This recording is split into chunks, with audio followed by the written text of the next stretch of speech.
And happy Monday, and write down our toll-free telephone number. Big news week. Got a couple of investigative reports we are going to get to.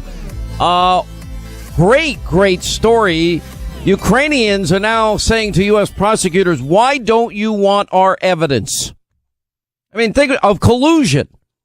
Evidence of wrongdoing by American Democrats and their allies in the Ukraine, ranging from 2016 election interference, collusion, and obstructing of criminal probes. That would be Joe Biden. I'll get to in a second. You have the head of the Prosecutor General's International Legal Cooperation Department, John Solomon, breaking the story. He'll be with us in a little bit. We're supposed to share information during a working trip with the United States. He said, however, the U.S. ambassador blocked us from obtaining a visa because they were going to give information that would have been damning about collusion and the influence of Ukrainians in the 2016 election. It does not matter what the issue is. If it's sexual assault, it doesn't matter unless you're a Republican. You get the Kavanaugh treatment or you get the Lieutenant Governor of Virginia treatment. I mean, it's pretty pathetic. The immigration, it's great in Obama's second term. And we're going to build a wall. We're going to fund not if Trump's president. Do they care about the issue? Do they care about Dreamers, DACA? All that was put on the table. They don't care about any of it. I'm watching all of these 2020 candidates. They're all losing their minds. Now their big fixation is investigate the president on his tax returns. That's never going to happen. And if it does happen, every American needs to be scared to death. Want to know why? Because they're going to want to look at your tax returns if you take a political position that you shouldn't. In other words, they're weaponizing the IRS, which is not their first time. We have Jay Sekulow said this weekend, the White House, they're not turning over the president's tax returns. And by the way, they have no intention of trying to obtain Nancy Pelosi's tax returns from the IRS, despite her past refusal to release them voluntarily. Just like health care. You get Obamacare, lose your doctor, your plan, and pay more, and they keep their health care. They're just a bunch of phonies. I never saw such rank hypocrisy. Where are all the I believers in the case in Virginia? I mean, Pelosi has a minimum net worth of $29.3 million, according to an analysis of Roll Call. They have an estate in San Francisco now, outside of the enclave of their gated community. What do we know? That there are people that are homeless all over the place. Feces, they're going to bathroom in the streets, and needles everywhere. She hasn't done anything to use any of those millions of dollars to help the people in her own district. It's valued between, $5 million and $25 million, the estate that Pelosi has with a wall. And, by the way, description of the property is posted on its architect's website, inspired by a guest house and a Z-shaped pool. Why didn't you let the homeless people down the block go in the Z-shaped pool, whatever a Z-shaped pool is? And the couple also collects, between $5,000, $15,000 in income for the gross sale of grapes at their vineyard. Well, isn't that nice? I wonder what kind of wine they're drinking. It's interesting.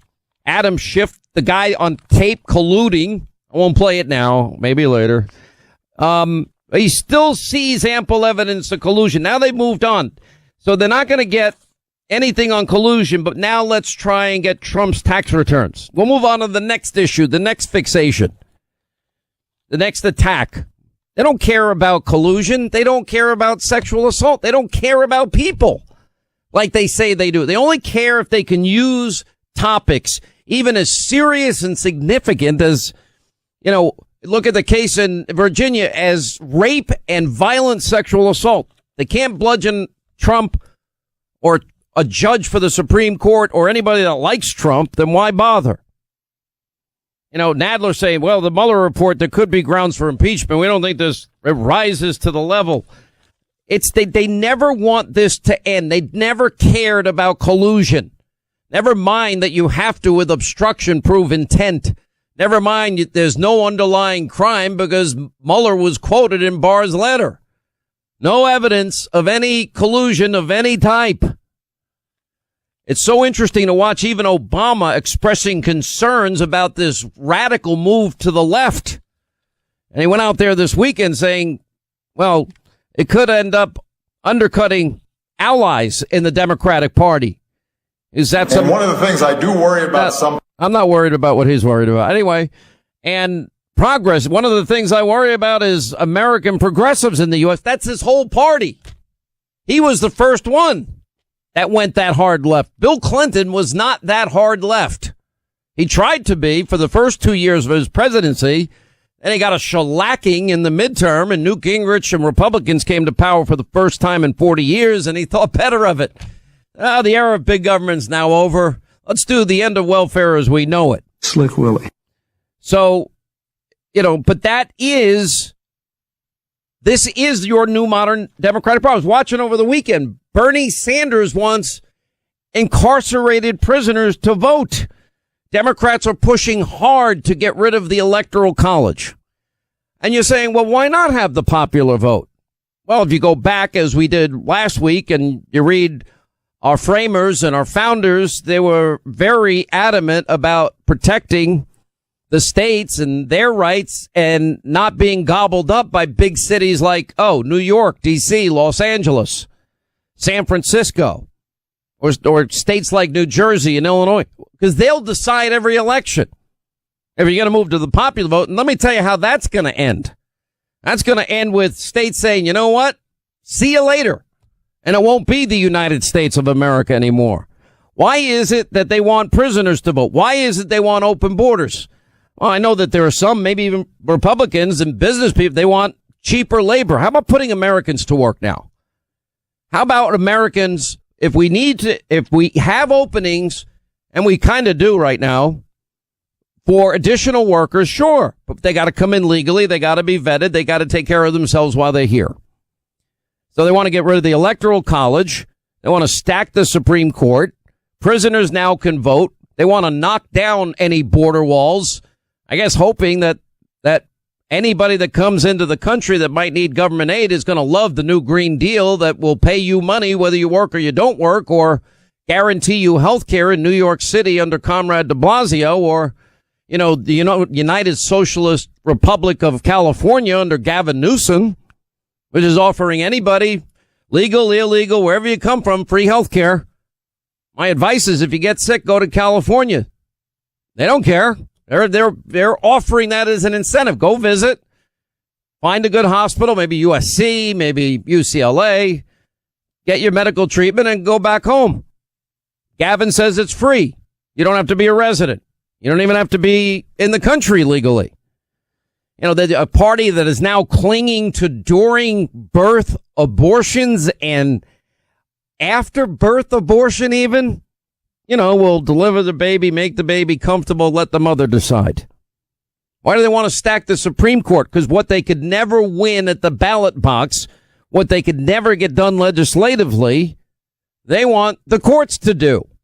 Of course, if you're going to stack the Supreme Court, it would be stacked during when a Democrat's president. Do you ever think you'd hear for the first time, because of Donald Trump's policies, America's energy independent? How cool is that? Why is that cool?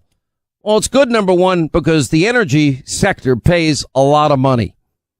I mean, the numbers of jobs we will ultimately create when we start drilling in Anwar, which has now been opened up, when we get the Keystone and the Dakota pipelines online, and those are finished, and now we're producing even more. We are the biggest oil gas producing country in the world. Okay, so you got truck drivers that are making $100,000 and they'll teach you how to drive the truck. Wow. If you're making $40,000 right now, that is a drastic change to your lifestyle. That means you're going to hopefully get a new house, your first house maybe, hopefully get a new truck, hopefully be able to take your kids to Disney, and all of a sudden life's looking good. A lot better than it was. That's called American jobs. It's called them. And then you think of the national security implications of this. Okay, countries that we've been importing energy from all these years, many of them hate our guts. Yeah, let's start with the Saudis. I've been like the most outspoken person against Sharia in the country. I don't know why civil libertarians and some of these groups don't join with me. They treat women like garbage. They tell them how to dress. They tell them, in some cases, there's no such thing as marital rape. In some cases, women are beaten. In some cases, women can't drive. Women can't travel without their husband's permission. That women can't leave the house without a male relative. You know, look at how gays and lesbians are treated. It doesn't matter Shia, Sunni, Iran, Saudi Arabia. You know, they're killing gays and lesbians for being who they are. Why don't you leave them alone? And it's happening more often than you think. Or they're throwing them off buildings or stoning people to death. These are human beings. Or the fact that they persecute. You want to try and build a temple or a Christian church in some of these countries? Good luck with that.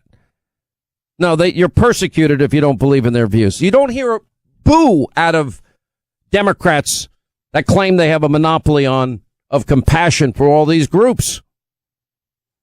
And now look at the proposal. No oil or gas for 10 years. In 10 years from now, we're going to stop. But no combustion engine. You're going to have to buy an electric car, but they're going to have plenty of places you can charge it.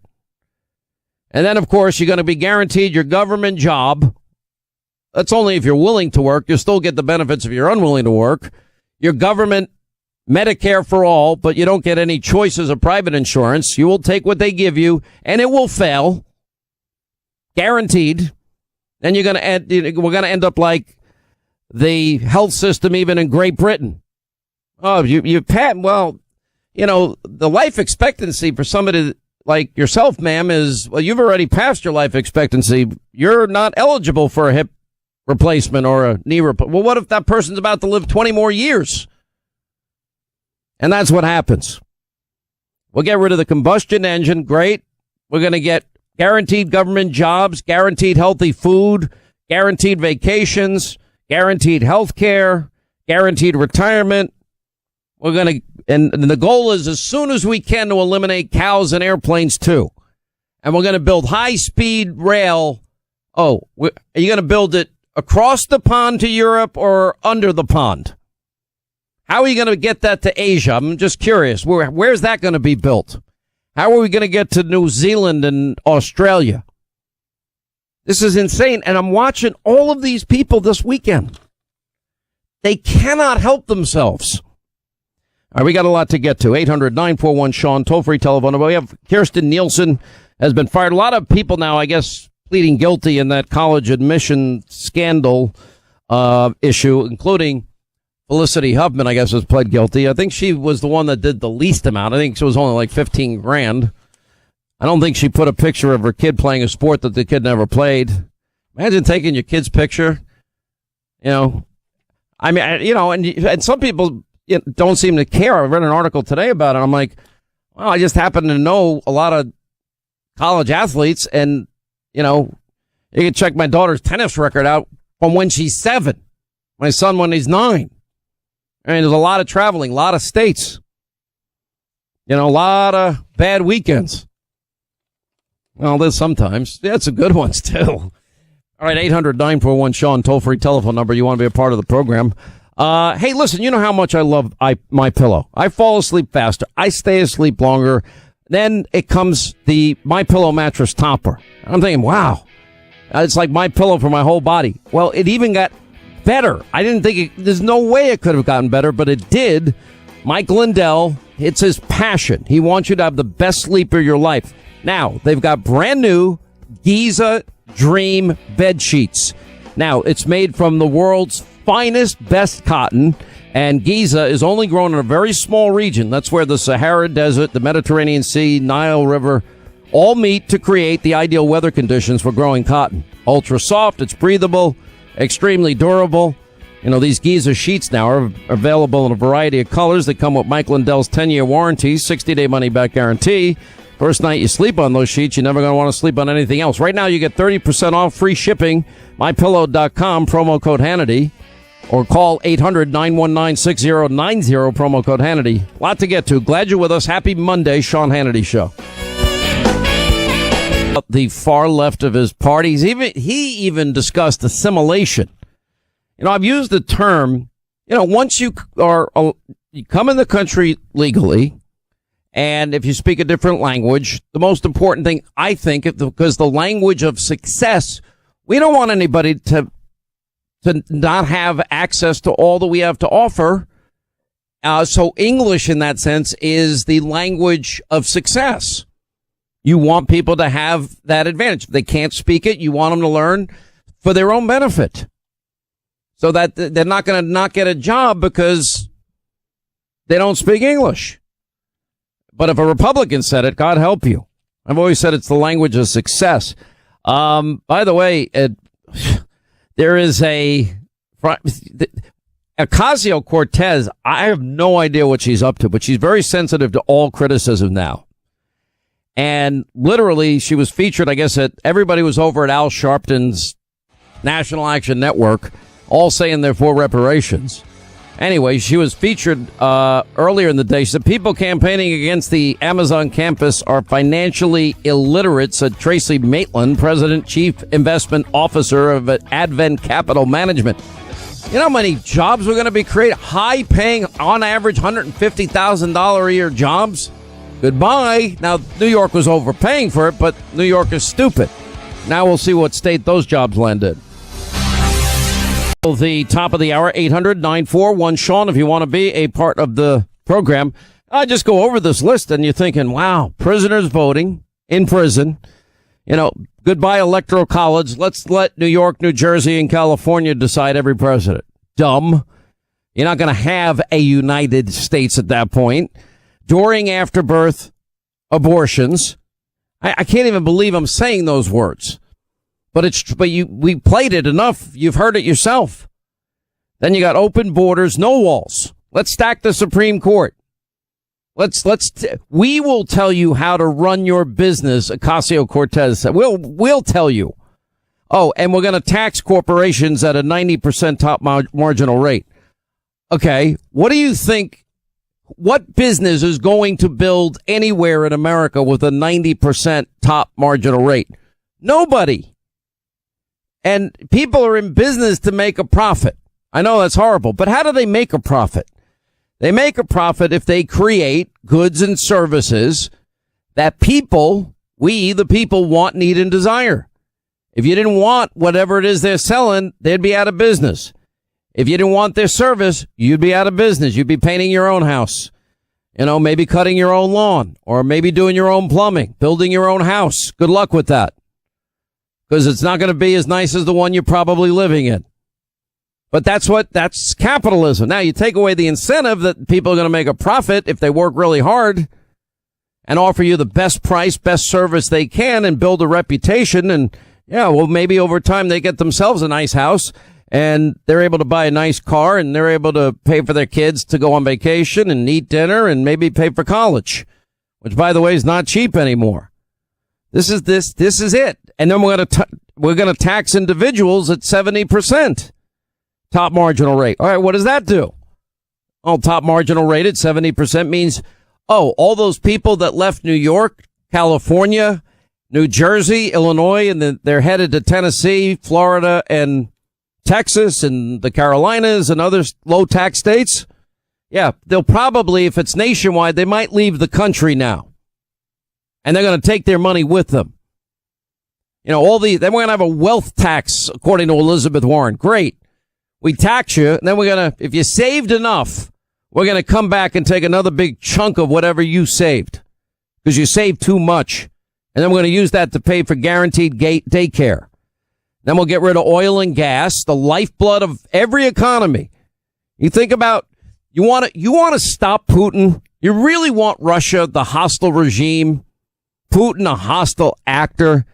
You really want to bring Russia to its knees? I'll tell you how to do it. It's not that hard.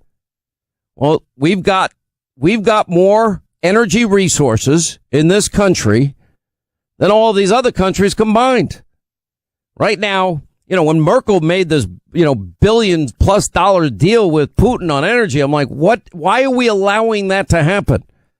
We do need to figure out a way, because obviously geography comes into, and more proximity than anything else. How do we get our natural gas? How do we get our oil to our European allies? And how do we undercut Putin? You know what? Guess what? We start doing that, and he gets weakened dramatically. That's the lifeblood of their entire economy. And that's selling it. What if he decides, knowing he's kind of unstable, knowing all he wants to do, he's not a reliable ally to anybody, except maybe Iran and Syria. Now he's trying to nudge his way into Venezuela and the chaos that's unfolding there. Want to get rid of the hostile regime, Russia, the threat, undercut their price, take over the market. We won't have to be begging countries in the Middle East anymore. By the way, huge important election in Israel. If you're there, you have people that you know there, vote Likud. I know there are a lot of other, quote, conservative far-right parties, but Likud is the vote. I mean, we've never had better relations with the United States and Israel under, Bibi was a lone voice of moral clarity on the world stage. He is single-handedly confronted radical Islam, and his country has been under fire, and he's done an amazing job. But they indicted him for taking a box of cigars. It's the most ridiculous thing I've ever seen, most blatantly political thing I've ever seen done. Sort of like the witch hunt. And we're going to have no gas. We'll get rid of the combustion engine. Do you like your car? Maybe. I have a buddy of mine. Actually, I have a lot of friends of mine. They love sports cars. Now, some of them like classic sports cars. One friend of mine loves this, 96 or 7 Ferrari thing. I don't know what it is. And he goes, no, all you got to do is drive it. You're going to love it. I drive it. I said, it's nice. I don't want to sit this low to the ground. And then another friend of mine has one of those Porsche sports car things. The Carrera, I guess they call it. Yeah. He's like, you got to drive it. Okay, I'll drive it. Don't you want one? No, not really. I really don't want one. It's not my thing. But you could say goodbye. I mean, unless they come up with electric versions of them. My favorite car my dream car growing up was always a Chevy Chevelle Super Sport. They come in different models. There was a square model and the more rounded model. And it comes in a convertible too. They don't make enough convertibles today. I know they have the sunroof, moonroof, whatever they call the stupid thing. And, but I don't even open it. So why would I put air conditioning on? Just put in the temperature you want, hit on. And, but we're going to get rid of the combustion engine. We'll have a government paid for job, vacation, everything else. I mean, they've gone nuts. They want to fundamentally transform this country, and they're willing to have open borders to do it, regardless. Doesn't matter how many criminal alien immigrants come in with the population that wants a better life. Doesn't matter the burden, the cost to the American people for health care and education in the criminal justice system. Forget about angel moms and dads. I mean, they're attacking Kirstjen Nielsen for, she will never live down that she is the one that put children in cages. No, it was actually under hers and Trump's watch that it got stopped. Notice Nancy Pelosi and company never wanted to meet with angel moms and dads, the ones that have permanent separation, in part because of, sanctuary policies like the state of California, the city of San Francisco. I mean, what are the Democrats? They said that they're going to, I guess it was Elizabeth Warren say, well, we can't just run anti-Trump. Okay, they say that, but then all they now want is tax returns. They're never getting his tax returns. You don't get to use the IRS to bludgeon a political opponent. You don't. Now, if you want to change the law, go ahead. But you're not going to get him just because Gerald Nadler thinks that he can subpoena the president's tax returns. It's not going to happen. But that's where their head is. It's not about creating jobs or an economic opportunity in the country. Well, Trump's done all that alone, basically. They haven't helped. Ending burdensome regulation, securing our borders, keeping his promises, checking them off the list. By the way, Don Lemon says the right is obsessed with Ocasio-Cortez. Not really. Ocasio-Cortez is very angry that people thought that she was using an accent at Al Sharpton's National Action Network conference. This has come up before with, I don't feel no ways tired. And Al Gore, a Republican is wrong for African Americans. I mean, it's just horrible. And the glory he is saying, as much as the right wing wants to distort and deflect, I'm from the Bronx and I act and I talk like it when I'm fired up, especially when I'm home, she said in a tweet. It's so hurtful to see how every aspect of my life is weaponized against me and complained yet somehow asserted as false at the same time. I'm a proud bartender. By the way, I have that in common.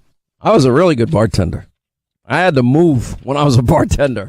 I had a lot of money moving really fast. But let me play it. I haven't heard it yet. Jason, do you have to find it? Okay. She got mad at the Daily Wire. That actually said she might have broken laws. That's a problem. You got Stacey Abrams saying the Georgia fetal heartbeat bill is evil. You can sense a heartbeat. The thinking in Georgia is, well, maybe a heartbeat reflects real life and it ought to be protected. She says it's evil. I told you about the tax issue. Then then you've got Democrats want Fox News to answer for why they didn't run the story about Stormy. And I've watched this back and forth with this, and there was a Mediaite article by the guy who was one of the editors at the time. He said, I'm not going before any House committee. I'm a member of the press. You don't get to question why I make an editorial decision. And I don't think any member of the press should be questioned. They don't get to tell you what stories you can and cannot write. I mean, it's absolutely ridiculous. Anyway, I'm going to watch that one. Yeah, let's play Ocasio. I'm proud to be a bartender. Ain't nothing wrong with that. That doesn't sound bad to me. Doesn't sound bad. I didn't get that. That's the first time I heard it, but everyone's making a big deal. I don't blame her for being mad. I'm proud to be a bartender too. I think one of the best things that ever happened in my life is 20 years of real work. It keeps you grounded. I've said many times, I don't think fame is healthy at all. And nobody wants to hear that. So you got this new, I don't even know who this person is that the media is going all crazy about. This Buddha judge, I guess he's the mayor in South Bend, Indiana. He's going after Mike Pence. And then you got an MSNBC, I don't know, somebody there saying that he is seen as a real threat to Kamala Harris and other diverse candidates seeking the Democratic presidential nomination because he's coming under attack by the mainstream media's diversity crowd or whatever. But there was a whole segment, I guess, on MSNBC decrying what was being framed as an excessive attention to the Bidens, the Bernies, the Betos, and the Buddha judge. Did I say his name right? I don't know a whole lot about him, except he's 37, mayor of South Bend, and he's running for president as a Democratic candidate. Okay, when he gets, some notoriety, maybe we'll pay attention to him. Biden, by the way, is in trouble in Iowa. Emerson poll, Iowa voters, Biden's neck and neck with Bernie. Bernie now seems to have prevailed as the front runner in this race. And there's a great article by Byron York. Face it, Biden and Bernie are too old to be president. They don't have the energy of Trump, I can tell you that. Pathetic Democrats have become the party of apologies. That was in the New York Post. There was a face-off. Now, it was interesting to watch Robert Francis Beto Bozo. He showed up at a town hall and it was like a third of the way full. Yeah, I'm not making that up. Anyway, 800-941-SEAN is our toll-free telephone number if you want to be a part of this extravaganza. Let me remind you, though, first, one thing we all should agree on, and that is that it feels good to fear less. Fear isn't a good thing. You shouldn't ever feel fear in your home. And the way to do that is to have a great security system. I now have the best one on the market by far. The latest, greatest, best technology. Everything you would hate about the home security industry, they took away. It's not hardwired. You don't have holes in your walls. You don't have to repaint your house. And it literally is the best system. Let's say your power goes out. It works. Wi-Fi goes down. It works. Burglar smashes your keypad. It works. And one of the fastest response times in the industry. They're ready to send help 24/7. God forbid you're in an emergency. And it is the top choice now for, magazines like PC Mag and CNET. When they started on this program, they had 6 employees. Now they have over 1,000. And it's only $14.99 a month. That's it to get your system. And by the way, if you move, you can take it with you. How's that for an alarm system? Just go to simplysavehannity.com. You get a special 10% discount. Simplysavehannity.com for your 10% off and keep your home, your family safe and secure the way it should be. Van to date headed right to the U.S. Even Obama is saying you better stop with the identity politics. I'm worried about the progressives in my own party. Now, one of the biggest problems we have is the system now is so overwhelmed that people can just come in, claim asylum. They get a court date down the road, but we know that 95% of them are never going to show up for their court date. So now it's become, okay, you get across the border, you're basically in unless you get caught. And if it's a sanctuary city or state, you commit a crime, you get out of jail, they'll aid and abet you to commit more crimes. All right, we got Newt Gingrich coming up, and John Solomon, breaking news on Ukrainian officials trying to influence the 2016 election next. It's not a matter of criminal. It's bad. It's still bad. No matter what it is, it's bad. We don't know what it is, but if there's no underlying crime, you just throw out the words unpatriotic. We know the meeting was at Trump Tower about the Magnitsky Act. That's what we know. And we know that everybody thought it was a colossal waste of time. And we know that Fusion GPS met both before and afterwards with the Russian woman who went in there under false pretenses anyway. But nobody seemed to care. There was a Russian dossier. I mean, it's just like, for example, Democrats are open. Well, Barr and Rosenstein, they decided that there's no obstruction. Mueller didn't make a decision on that. He just presented the facts to the Department of Justice, which, by the way, is what the Democrats wanted after the Clinton impeachment. Put that aside. Do Democrats really care about obstruction of justice when none of them ever talk about, deleting subpoenaed emails, 33,000 of them, acid washing your hard drive with bleach bit, busting up your devices with hammers and removing SIM cards? It's not about that. It's just like they don't care about the issue of women and potential sexual assault. Otherwise, what they were doing to Justice Kavanaugh, they would now be doing to the Virginia lieutenant governor. And then none of that is happening.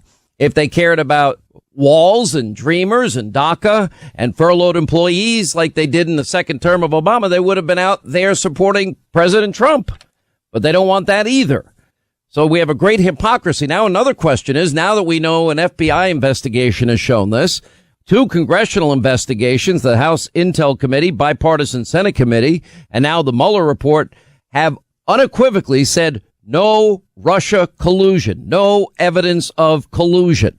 And it's gone on these tinfoil hat conspiracy theories, all these anonymous sources. None of it turns out to be true. First thing I would say is, why weren't you interested in the phony Clinton bought and paid for Russian dossier that we know was used to bludgeon the Trump campaign to influence the outcome of the 2016 election? All of this is now coming home. This is not far now from really being exposed for what it is in terms of those responsible, those being held accountable as we have promised you. Now, Devin Nunes, he'll be on TV tonight. He's going to make criminal referrals as it relates to, he's going to send him to the DOJ for conspiracy, leaking classified information. It only matters, I guess, to the left if General Flynn does that, or if Michael Cohen lies to Congress, or General Flynn lies to the FBI, even though they didn't think he lied. So that is coming this week. Now, here's another example. Now, do they really care about the outside influence of the bad actor Putin and the hostile regime Russia? Because John Solomon now has taken his article about real evidence of the Ukrainians trying to influence the election. The headline of his new piece and his investigative report in The Hill, thehill.com, is Ukrainian to U.S. prosecutors. Why don't you want our evidence on Democrats? John Solomon joins us now with all the details on this. How are you, sir? I'm doing well. All right, so I think there's a huge double standard as it relates to obstruction, huge double standard as it relates to allegations of sexual assault, same with building border walls, but also as it relates to collusion. It is so amazing. I was listening to Adam Schiff's interview on Sunday, and his whole collusion theory has collapsed now to the Tower meeting. And let's just think about the Tower meeting and what we know the Democrats did. In the Tower meeting, an unsolicited meeting that came in over the transom. They met with the woman, never followed up with her. She said she had dirt on Hillary Clinton. They never got it. The Democrats hired a foreigner, Christopher Steele, and paid him to go meet with foreigners, including a Russian intelligence agent, to affirmatively find dirt on Donald Trump. That's a proactive action as opposed to the passive action. There's far more evidence of collusion on the Democrat side than what now the Democrats are claiming on the Russia side, now that all of this and the Republican side, now that it has all collapsed. Here's what we know about Ukraine. It's so important to focus on what the Ukrainians are actually saying.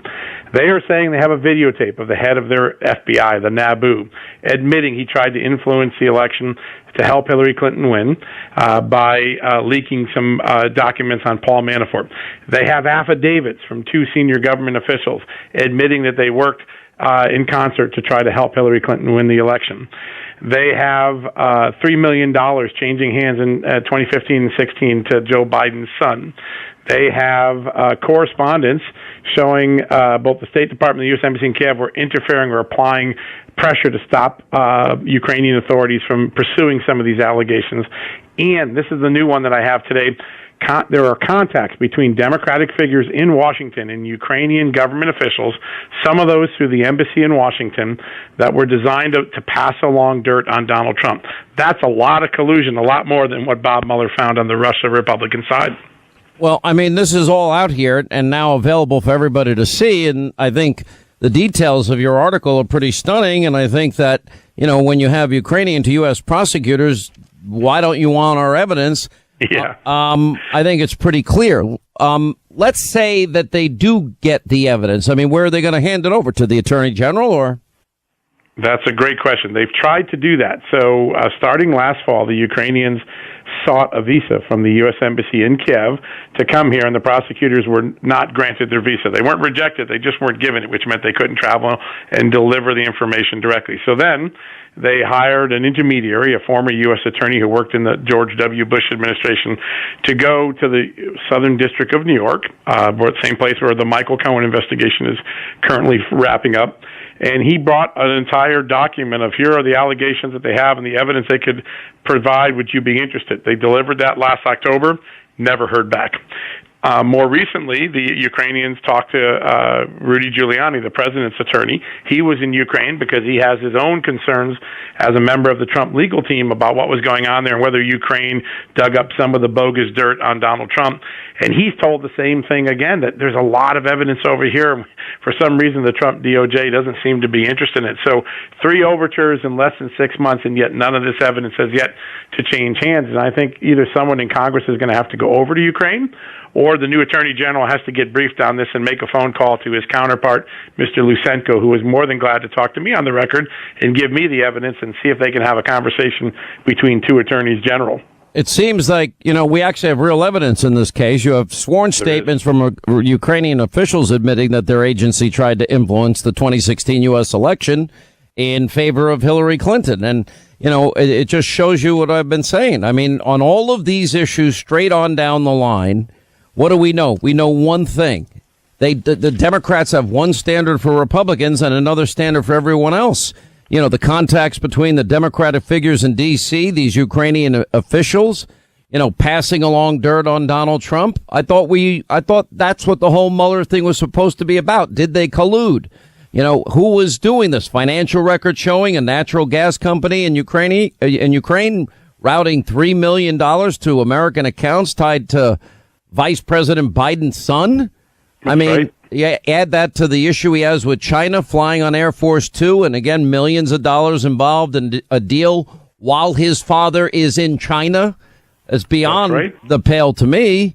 And then as we have the tape of Biden bragging about firing the prosecutor that was investigating his own son. It's remarkable. And, I talked to, earlier we had talked about the interview with Mr. Lysenko, who's the Attorney General of Ukraine. I interviewed one of his deputies last week, a guy named Konstantin Kulik, and he said, listen, we have evidence that when the Ukrainians, our own officials, leaked the Paul Manafort documents to try to hurt Donald Trump and help Hillary Clinton, they redacted or removed from the documents they were giving to the New York Times, Washington Post, and others, information about a prominent Democrat. They hid a prominent Democrat's own complicity in certain things. And he said that just goes to the heart of what was going on our own soil. There were Ukrainians trying to pick Hillary Clinton over Donald Trump and using their official government resources in Ukraine to tip the scales in favor of Hillary Clinton. You don't see that reported anywhere except in The Hill and in a few other places, Fox News, and that's it. But there is pretty significant evidence, a court ruling, affidavits of audio tape that would help prove right away that a foreign power was involved. And one of the questions I have, did Hillary Clinton's campaign and did the Democratic National Committee have contacts at the Ukrainian embassy in Washington? Was at a strategic coordination point for some of this assistance? The Ukrainians are telling me it was. We should find out from the Clintons and the DNC whether it was. All right, we'll take a quick break. More from investigative reporter. He's at thehill.com. John Solomon is with us. We'll have more and an update on this tonight on Hannity. We have a couple of investigations. Devin Nunes detailing the 8 criminal referrals that he intends to send to the DOJ. We'll get to all of that. We'll take a look at the economy at the bottom of this half hour.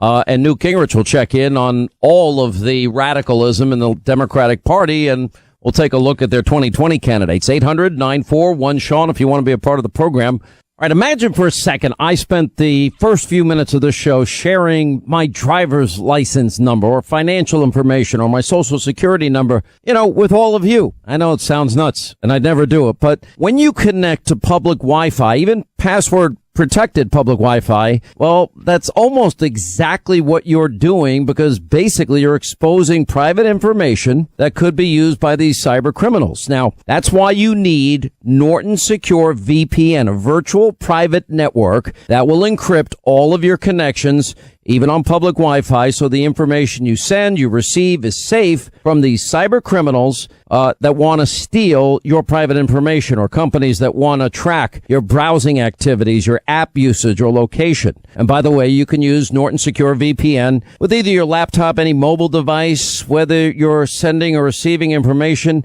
because it encrypts that information, making it unusable to anyone who's trying to watch your activity. Now, Norton Secure VPN actually blocks companies from tracking your online activities, annoying ads that follow on the internet, etc. It's simple to use, simple to install, and it's very inexpensive. Now, just go to this website right now, and you will not regret it. Norton.com/VPN. And by the way, it's only $3.33 a month. That's it. Norton.com/VPN.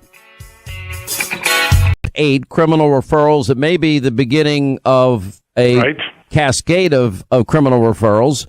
And what's interesting about it is he intends to send it to the DOJ this week for conspiracy, leaking.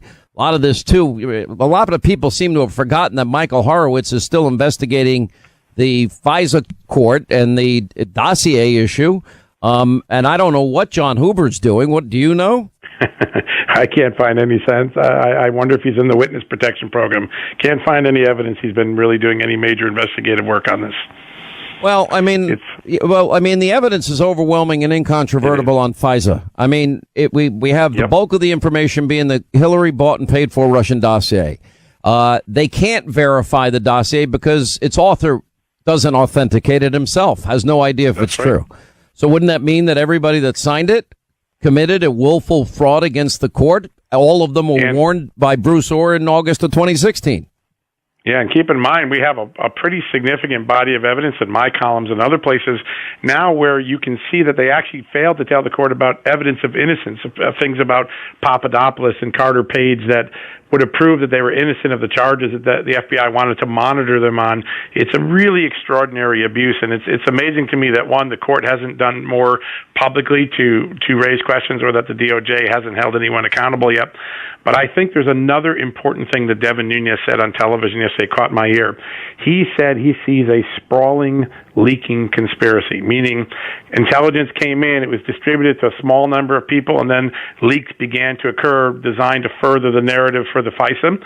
If U.S. officials were involved in leaking to create evidence so that they could further a FISA that they knew was on shaky ground, you would have a major criminal case. And I believe part of what Devin Nunes' referral will likely deal with is this leaking campaign. He said so on Maria Bartiromo yesterday, and I think we ought to keep our eye on that one, that the leaking may have been more than just to damage Donald Trump. It may also have been designed to create false evidence for the FISA application. Unbelievable work again. John Solomon of the Hill, he'll be on Hannity tonight. We'll update this story. I have a funny feeling. Just pay attention in the days, weeks, months ahead. You're going to see a lot of movement on this. Thank you. I agree. All right, 800-941-SEAN, toll-free telephone number. When we come back, a look at the economy. It has never been better. Steve Moore will join us. Also, Newt Gingrich checks in with us, and our news roundup information overload as we continue. Good news for the country, bad news for Democrats, bad news for 2020 candidates. 24 till the top of the hour. The big story is, everyone's talking about creepy, crazy Uncle Joe Biden and all of the new Green Deal and the wealth tax and the 90% top corporate marginal rate, 70% top marginal rate for individuals, and everything will be free. But will eliminate the lifeblood of our economy, oil and gas, which we now are, for the first time in 70 plus years, energy independent and a net exporter of energy. And it's only the beginning, as we have 2 pipelines online now, ready to go. That means literally hundreds of thousands to millions of high-paying jobs once we really begin to tap into the very deep resources of natural gas and energy and oil and clean-burning coal that we have in the United States. Then also, people forget the oil at ANWR. That now has all obstacles have been removed. Oil companies will be moving in. And again, there are going to be hundreds of thousands of new high-paying career jobs for our fellow Americans, assuming the world doesn't end in 12 years, assuming the new Green Deal is just this bizarre fantasy being bantered about, assuming the wealth tax does not come into play or those marginal rates that I just mentioned. The president is exactly right on the economy. We've had great economic news now for a couple of days. The people that are benefiting the most, the people that I cared the most about in 2016, the forgotten men and women of America and blue collar workers are enjoying wage hikes, more so than at any other point in the past 15 years. The people that have been benefiting the most from the president's deregulation and the biggest tax cut in history. That's right. Those that were in poverty on food stamps under Obama. Millions have left those roles. And when you look at the numbers, you see, another 200,000 jobs created in March as we move now closer to the creation of 6 million new jobs in America. May sound like a small deal, but I'll take it. Sears, after years of closures, they are now beginning to open a more smaller, more concise stores around the country. A lot of it's going to be focused on their tools, Craftsman and Kenmore, their washers and dryers and other appliances. And that means more jobs for people also. Steve Moore is with us, author of Trumponomics, the inside the America First plan to revive our economy, senior fellow at the Heritage Foundation. And I understand that you will apparently be moving to the Federal Reserve Board. Some other name I heard is Herman Cain.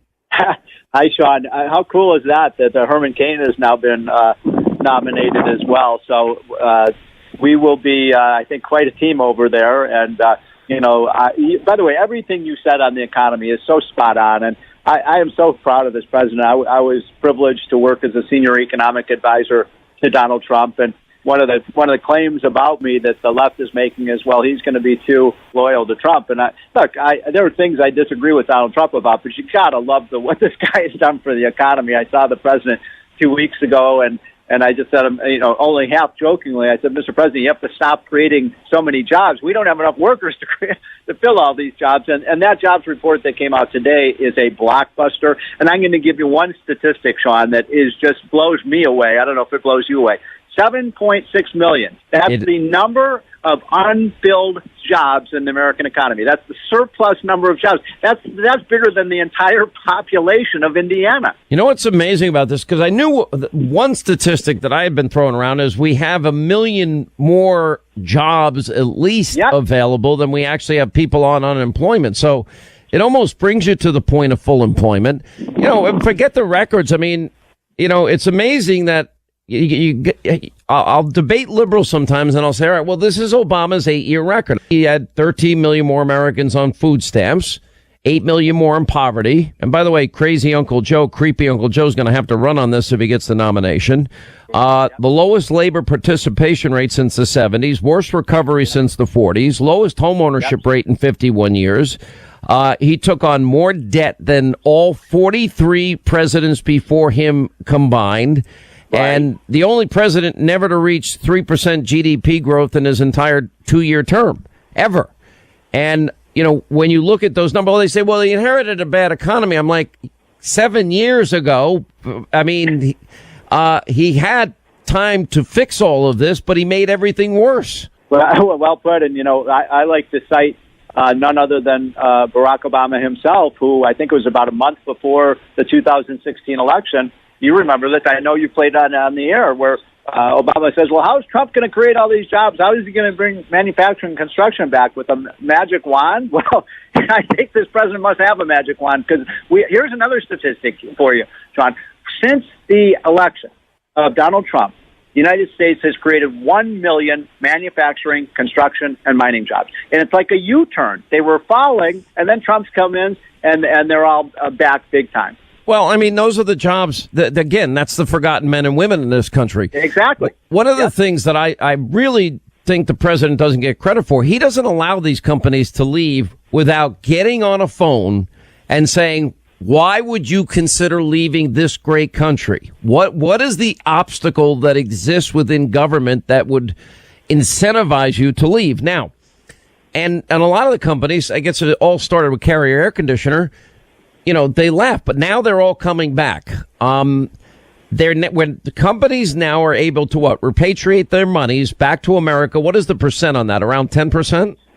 Yeah, and the latest estimate is a little under $1 trillion, not $1 billion, $1 trillion has been brought back to the United States in just the last about a year and a half. And by the way, and that continues. There's no time limit on the amount of time companies can pick up companies that left America. They can come back. It's going to keep streaming in. And look, the tax cut has had a lot to do with this. We were unapologetically pro-American business. We wanted businesses to succeed. We wanted to make them competitive in the world because if you don't have healthy businesses, you can't have healthy jobs. Maybe the thing I'm most proud of, I think the president probably would share this, thought, is that the wages are growing. I mean, and not just wages for high-income people. In fact, the Wall Street Journal had an amazing report a couple of weeks ago, Sean, that the highest wage gains have been for the lowest income and lowest skilled workers. That's what happens when you create a tight labor market. Well, the thing is, and then I look at these proposals.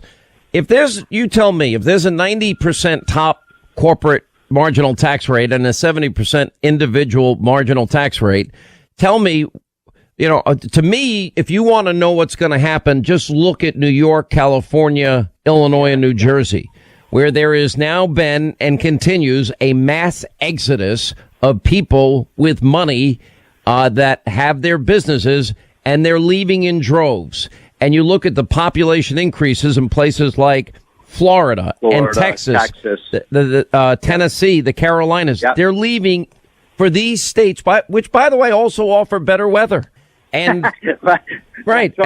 But they don't have the burdensome regulation nor the high taxation to deal with. And it is incentivizing all of them to leave, and they're leaving. Well, that's exactly right. I just wrote a column called The Four States of the Apocalypse, and I'll bet you can guess which four of those are. It's New York, New Jersey, Connecticut, and my home state of Illinois. Those are totally Democratic-dominated states with very liberal policies, high tax rates, high regulations, forced union rules, and those states are in a state of financial collapse. When I go to Florida and Texas, all I see is license plates from Connecticut and Illinois and New Jersey. Well, yeah, I know.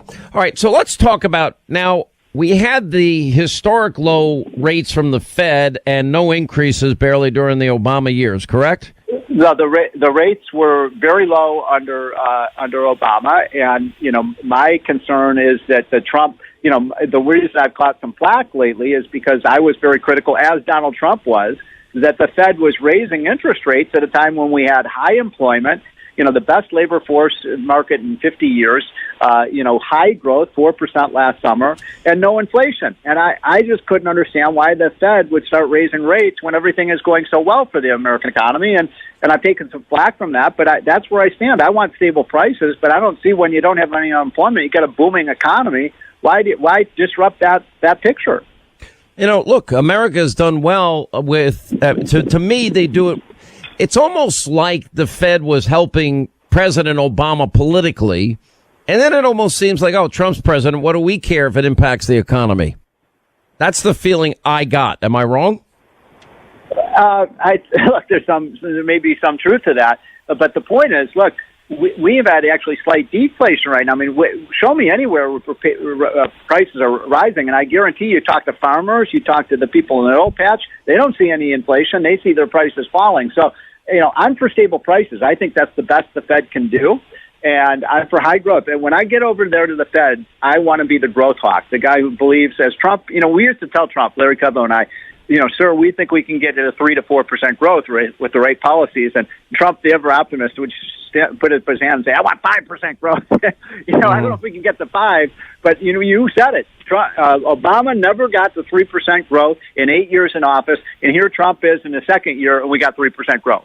Unbelievable. All right, stay right there. Steve Moore, he, along with Herman Cain, there should be a major shift now at the Fed, and that would be good news for the economy. It turns out that the current Fed chairman, Jerome Powell, there are people that have, let's say, policies that I don't think are conducive to the economic growth that America can possibly have. Low interest rates for me mean, people can buy their first home. That means that, older people can refinance their homes at a lower rate and save money every month and stay in the home that they love. Quick break. Right back. We'll continue.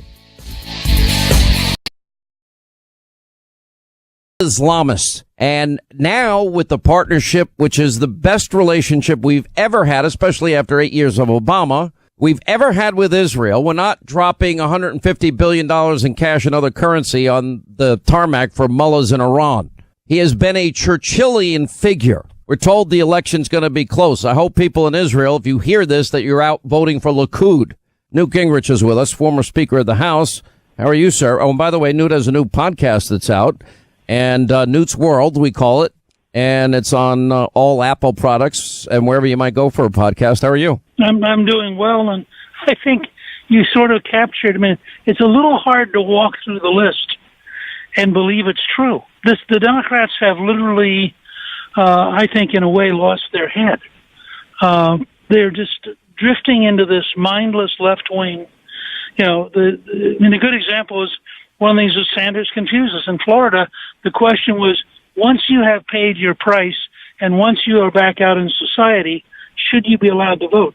And nobody in Florida voted on a referendum to let you vote while you're in prison. But they just can't help themselves. They keep moving in a direction that is, less and less rational, but sounds really good if you're a left-wing fundraiser. Well, it also sounds good, I guess, to people. I mean, whether you're willing or unwilling to work, you get all the benefits, and they're going to tax you at a 70% top marginal rate for individuals and a 90% corporate tax rate. And by the way, if you save too much money, then they're going to come back for another bite at the apple with the wealth tax. That's going to pay for government child care, according to Elizabeth Warren. And they're not done yet. Then when you die, they'll take more. I mean, it's... Well, but let me tell you why this all just strikes me as I've been here before. In 1972, George McGovern, who up until this year was the most radical person nominated by the Democratic Party, he came out with what he thought was a very clever idea, which was going to be a $2,000 demo grant. Everybody get $2,000. And after a couple of weeks of talking about it, it was overwhelmingly unpopular. And most Americans believe in the work ethic, and most Americans believe that they shouldn't be taxed so somebody down the street can avoid doing anything. And if you go out and you talk to folks in working neighborhoods, they'll tell you there are people who figure out how to get on welfare, how to get on food stamps, how to rig the system every way they can. And hardworking Americans don't like that. That they actually have a distinctly negative reaction, which is why liberals do better among college professors than they do among blue-collar workers. Well, I think you're right about the instincts of Americans, but, a great line, by the way. I don't know if you heard Andrew Cuomo. Andrew Cuomo's a tax the rich, tax the rich, tax the rich. Now, he's complaining that the New York State has come up with a $2.3 billion shortfall this year.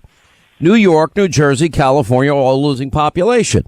No income tax states like Tennessee and Florida and Texas and even the Carolinas, they're all gaining population. Florida last year and Texas, nearly 400,000. Listen to Cuomo. You're going to love this.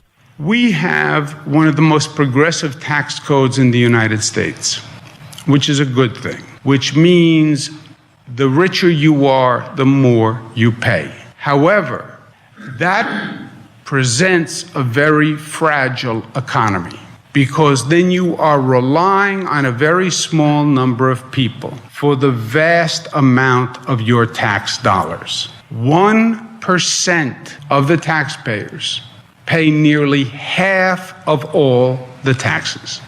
1% pay nearly half of all those taxes. Those 1% are the richest people in the state, they're the richest people in the country, and they are the most mobile people in the country. And you see the chart on the bottom. Top 1%, about 46%. Top 5%, 63% of all the revenue. Top 10%, 74% of all the revenue. Tax the rich, tax the rich, tax the rich. We did. Now, God forbid the rich leave. They left, Mr. Speaker. They're leaving. What happens nationwide when the country adopts that policy? Do you remember when you were a child and there was this children's fairy tale about killing the goose that laid the golden egg? Right. And this was the sort of thing that was taught to people to sort of suggest to them, if you got somebody who's being that generous, maybe you should be nice to them instead of nasty. I've never heard a liberal ever before admit what percent of taxes come from the top 1%. I mean, that was an amazing moment for Cuomo to admit that half of all the taxes in New York State are the top 1%. It's insane. Exactly right. I mean, at what point does somebody look at their budget? I talked to a guy recently who moved out of California to Texas, and with the difference just in not paying a state income tax, could buy a house in Texas at no cost to his budget. That's why they're gaining popular. People aren't stupid. And by the way, no business with a 90% marginal tax rate is ever going to, let me build a business in the United States. They're going to leave, and they're going to take their money and their factories with them. Right. And, of course, that's going to make, I think, one of the central themes of 2020 is going to be the objective fact that this president continues to create jobs, has a pretty good model for how to continue creating jobs. We have the lowest unemployment, I think, now since 1969. For African Americans, the lowest unemployment. For Latinos, the lowest unemployment. For women, the lowest unemployment. And at some point, we're going to have a reality check and say to people, okay, you have a party that's putting you to work. By the way, we are also seeing wages rise faster for high school graduates than for college graduates for the first time in 2 generations. So you're seeing more money in your pocket. You have a job. You have a look ahead to real prosperity, or you could go with these left-wing folks and decide to destroy the economy. And I think that'll be one of the central thematics of the campaign in 2020. Well, a lot of challenges. I honestly think it's like the greatest gift in the world that they've gone so far and so hard to the left, and even in the primary, I think they're even going harder left. And I don't think anyone's going to come out of that primary that is not one of these new Green Deal people. And I think that almost guarantees Trump gets a second term. Let me ask you about another issue I know you've been following. Most people don't even know this, but China's first email and the rise of their online activities, and in other words, their building of the internet. I know initially they saw the internet as a tool for scholars and scientists, but something is happening that may impact this country and our security and privacy on levels that we never imagined before. Well, I can't tell you how glad I am that you've raised this issue. The whole transition to the 5th generation, what's called 5G, is going to be enormous.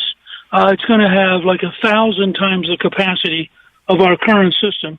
And as of today, according to the Defense Innovation Board report last week, the Chinese are so far ahead of us that we are in real danger for the first time of losing strategically to China and having China define the internet of the 21st century. And this would be catastrophic, and it has really been extraordinarily difficult. I've been working on this issue for months now, and to watch the AT&T CNN team just lie about it, which is what they've been doing. I mean, they've been desperately trying to stop the kind of changes we need. Worldwide right now, Huawei, which is the big Chinese company, is just cleaning our clock. We have no effective response, and the president gets it. He's trying to move the system, but between the lobbyists for AT&T and the bureaucrats who are just sort of mindlessly slow, we are to China and having China define the internet of the 21st century. And this would be catastrophic, and has really been extraordinarily difficult. I've been working on this issue for months now, and to watch the AT&T CNN team just lie about it, which is what they've been doing. I mean, they've been desperately trying to stop the kind of changes we need. Worldwide right now, Huawei, which is the big Chinese company, is just cleaning our clock. We have no effective response, and the president gets it. He's trying to move the system, but between the lobbyists for AT&T and the bureaucrats who are just sort of mindlessly slow, we are, and you've known me a long time. You've never heard me be quite this direct. We are in danger of suffering a strategic defeat from which we may not recover, because once the Chinese control the internet across the planet, they can tell us, well, we're going to keep them out of the U.S. Well, fine. You want to do business in India? You want to do business in South Africa? You want to do business in New Zealand? You're going to be on Chinese equipment. So, unless we're prepared to really rethink this and launch an American offensive and do everything we can to define an American internet, I really do believe this will be a catastrophic disaster. All right, we'll take a quick break. We'll come back more with Newt Gingrich, former Speaker of the House, on the other side. All right, the IRS is warning about a scam email. It comes with an attachment labeled tax account transcript or something similar. The subject line containing a variation on the phrase tax transcript. It appears to be a summary of your tax return, so it might be tempting for you to open. Don't do it. It's malware. Remember, the IRS does not send unsolicited emails to the public. It's important to know. And with tax season upon us, well, that's prime time for these identity thieves.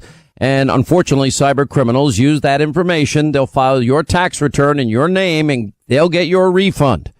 But LifeLock is here to protect you. They detect a wide range of threats, like your social security number for sale on the dark web. If you have a problem, they have a U.S.-based team of restoration specialists that'll fix it for you as they literally uncover the threats you will otherwise miss. All right. Now, if you go to LifeLock.com or call 1-800-LifeLock, use the promo code Hannity. You'll save 10% off your first year. That's 1-800-LifeLock, LifeLock.com, promo code Hannity. Quick break, right back. Your calls are next. But if they're getting into our government and getting our government secrets, I mean, that's what the whole Hillary Clinton email espionage scandal was all about. We believe, and Comey was about to report it, that 6 foreign intelligence agencies hacked into that server in that mom and pop bathroom closet. Well, then that's dangerous. But what's also dangerous is if you end up in a modern battlefield where information matters, and the Chinese have the ability to put false information into your systems, so you don't know where you are or what you're doing or where your equipment is. You could be defeated before you ever fire the first shot. I mean, that's how serious this stuff is. And trying to get on my newsletter on Wednesday is going to be about the way in which the American news media just sold the country out. You look at the coverage that people have given to pure junk, and the inability to get the New York Times, the Washington Post, or others to take seriously the survival of the United States. And that'll be a big issue, I think, in 2020. We have a president who really thinks American survival matters. You have a Democratic Party who thinks that that's all silly, that we can have open borders, weak defense, and be passive in the world and betray our allies and everything will work out fine. As you pointed out, I couldn't help but think when you were describing the $150 billion, I mean, what if Obama had, by mistake, sent the $150 billion to Israel instead of Iran? Think how much better off we'd be today. What do you think of? It's wild. You know, I'm obviously concerned because now it's voting day in Israel, and I look at Bibi as frankly for a long time until President Trump was elected as the sole single voice of moral clarity and understanding the real. Obama had, by mistake, sent the $150 billion to Israel instead of Iran. Think how much better off we'd be today. What do you think of? It's wild. I'm obviously concerned because now it's voting day in Israel, and I look at Bibi as frankly for a long time until President Trump was elected as the sole single voice of moral clarity and understanding the real nature of the biggest threat in our time, which I believe is radical Islam, as we saw on 9/11. And but now Israel has its best partner. Look at Golan now the Golan Heights are now recognized as Israel's. Look at the embassy moved to Jerusalem where it belongs, the capital, from Tel Aviv. And then you have people like, Robert Francis referring to this as, he's evil. And I'm like, wow, the same guy that doesn't want any walls on our southern border, by the way. Right. I mean, you have to ask yourself, first of all, what's the moral right of somebody who's not in danger, not at risk, is not suffering from rocket attacks, hasn't lost a brother. As you know, Bibi lost his brother on the raid in Entebbe to rescue the people who were in the airline years ago in Uganda. Hasn't had family members who were killed in the Holocaust. I mean, people like O'Rourke who've lived a privileged life, who are personally wealthy, and have never known hardship, when they start criticizing somebody whose country's very survival is always at risk. And that's what people need to remember. The Iranians are pouring missiles into South Lebanon for Hezbollah. The Iranians have been subsidizing Hamas, which regularly fires missiles into Israel. The Syrians, if they got the Golan back, would use it as a base to once again fire down on the settlers and the tourists and the farmers down around the Sea of Galilee. People like Beto literally have no notion how dangerous and how hard the world can be. And I think that's very dangerous in a national leader. All right, former Speaker of the House, Newt Gingrich. Don't forget his podcast, Newt's World, on Apple, any podcast near you. Thank you, sir, for being with us. We appreciate it. 800-941-SEAN, toll-free telephone number. We got an incredible Hannity tonight, including 2 investigative reports. We'll tell you more about that. And we're naming names tonight. Yes, who are those people that have been lying to you? Our top 50 coming up tonight. Hannity, 9 Eastern. Quick break. Right back. We'll continue.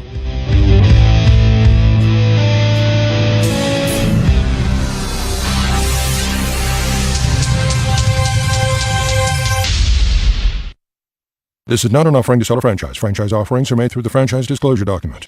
Spring, summer, or fall, outdoor living has never been more popular. Everyone is looking to beautify their patios, pools, driveways, and more, which means Concrete Craft franchise owners are gearing up for yet another busy year. That's why we're looking for people like you to become franchise owners, to keep up with the incredible demand. Concrete Craft is the nation's #1 decorative concrete coating franchise, and you won't believe how we transform surfaces into beautiful projects in and around the home year-round, including interior flooring and commercial spaces. If you've always wanted to own your own business, Concrete Craft could be just what you're looking for. You don't have to know a thing about decorative concrete because we'll train you and your team. You market the business, supervise the jobs, and let the compliments and the projects roll in. There's never been a better time to own a Concrete Craft franchise, but the early bird gets the worm, so call 877-YOUR-OWN-BOSS today. That's 877-YOUR-OWN-BOSS, 877-968-7696.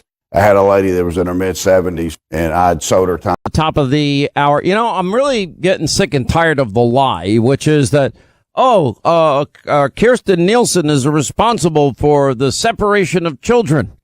By the way, we're getting lectured by the people that won't meet with angel moms and dads, the people that have permanent separation.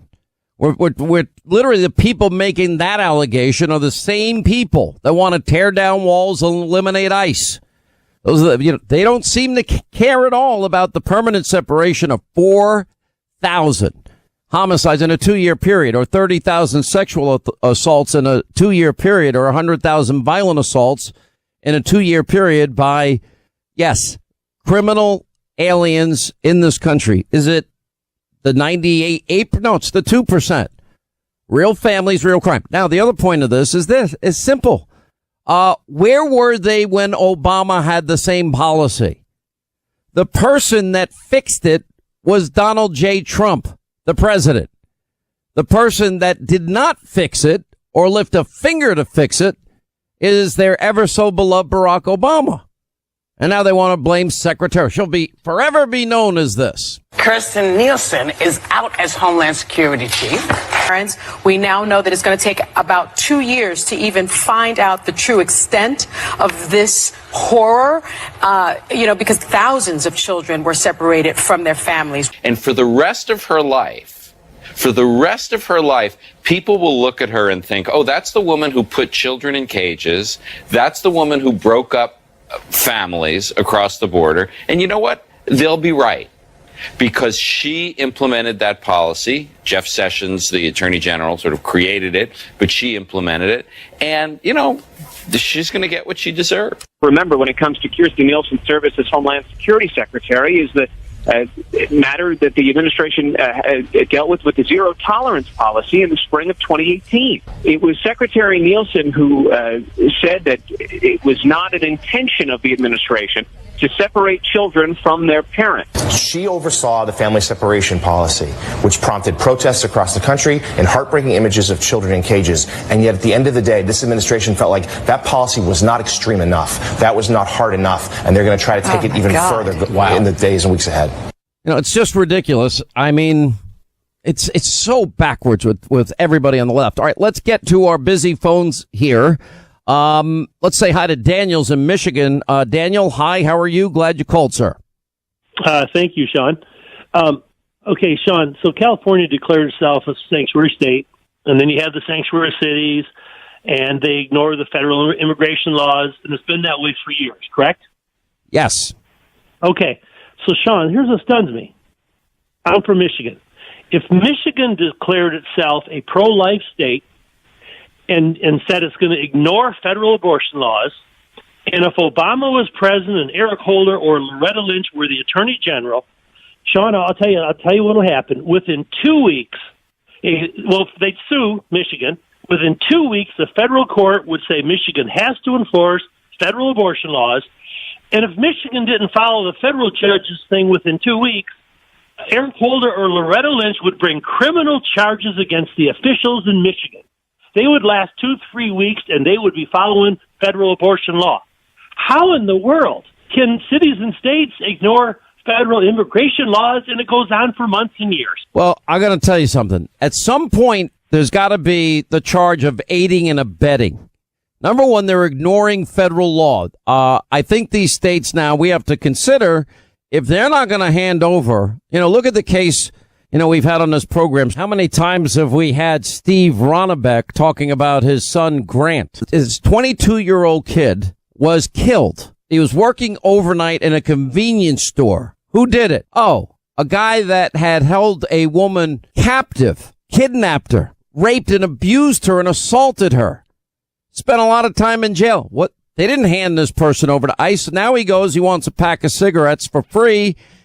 The kid is handing over the cigarettes. He still got killed. And at what point do we not say, okay, sanctuary cities and states are aiding and abetting in the crime when they protect these criminal illegal immigrants from being deported? And even now, after we deport them, we had a situation last week in Long Island, New York. A guy that had been guilty back at 2005 of manslaughter. Okay, he's back in the country. He's back in Long Island, MS-13 member. That's because our borders are wide open and people now know how to get across. Why do you think this caravan is as big as it is? Because they know the wall's going up. Democrats may not have figured it out, but they have. And there's a certain urgency now building among those people that want to come here. Maybe a lot of them good people, but they don't want to come in legally. And we've got to respect our laws, our sovereignty, our borders, and we have the right to vet you to make sure that you're not going to bring harm to any American, and certainly you have the means to take care of yourself. Anyway, it's got to happen.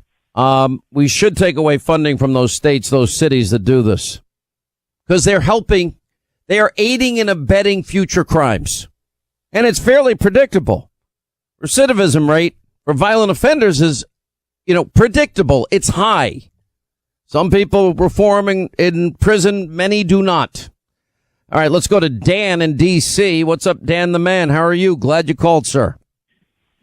Thank you, Sean. Retired Marine, now working in D.C. as a contractor. Well, Semper Fi, sir. Listening to your show. Thank you, sir. Semper Fi to you as well. I had some thoughts on Adam Schiff that I just wanted to throw your way and get some feedback if you had some time. And that was that, he continues to run with this preponderance of evidence that there was some form of collusion or some form of obstruction. And yet, we know he has nothing. And yet he continues to insist in front of every camera that he ever gets in front of. At what point does the Republican Party or even Devin Nunes just pull his punk card and say, look, either produce whatever evidence you claim you have or be cited for obstruction yourself? I mean, is not withholding evidence Yeah, it would be. Justice, and I would throw that at Swalwell as well. Let's pull their punk cards. Let's hold them accountable for what they're saying to the American public. Say, look, if you are withholding evidence because you've been doing it for 2 years now, I have this, I've seen this. Well, show it or shut up. The only one that I know on tape colluding with Russians to gather dirt to influence elections is the cowardly Schiff. Now, I think I've been pretty generous in offering him and Nadler, all this time on my radio and TV shows, and for whatever reason, they don't call us back. I wonder why. Maybe they'll call me into their committee and I'll bring the tapes with me there.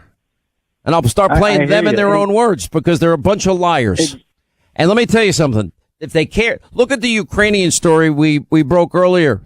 You literally have a headline today, Ukrainian to U.S. prosecutors. Why don't you want our evidence on Democrats colluding to help Hillary win in 2016 with actual real evidence? And then Joe Biden's own son up to his eyeballs in all of this. I know every time I mention the Schiff thing, everybody wants me to play because it's the funniest thing. I play a little bit. What is the nature of the compromising material? The naked Trump. Okay, and so Buzova met with Trump in New York at some point after the 2013 Miss Universe. He met with Trump. Yes. Pageant. Yeah. Absolutely. And she got compromising materials on Trump after their short relations. Okay. And what's the nature of the compromise? Well, there were pictures of naked Trump. Okay. And so Putin was made aware of the availability of the compromising material? Yes, of course. Buzova shared those materials with Sobchak, and Sobchak shares those materials with Putin because she's a goddaughter of Putin, and Putin decided to press on Trump. Well, we have materials on Donald Trump compromising after the short relationship. What is the nature of the compromise? Pictures, naked Trump pictures. That's what we got. Naked Trump. Did Vladimir know? Has Vladimir seen them? Yes, but of course, Vladimir, of course, has seen the naked picture of Trump. He's seen it all. We have the pictures. I mean, and he's leading the collusion thing.